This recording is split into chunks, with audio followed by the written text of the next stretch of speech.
বাঙালি চেনার কয়েকটি উপায়। চাল হবে টোস্ট বিস্কুট ডুবিয়ে, ঝাড়ু থাকবে দরজার পিছনে। কেউ হঠাৎ গোসল করলেই সবাই একটা কথাই বলবে, কিরে এখন কোথাও যাচ্ছিস?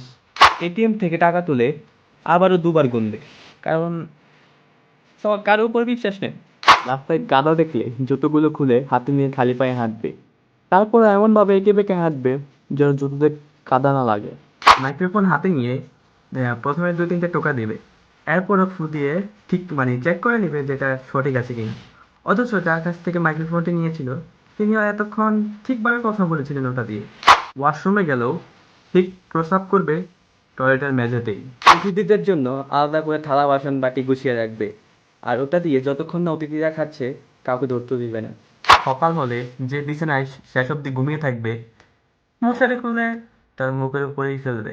বেডের তোষকের নিচে পুরোনো পেপার আর সেই টিভি ফ্রিজের কার্টুনগুলো ঢুকিয়ে রাখবে।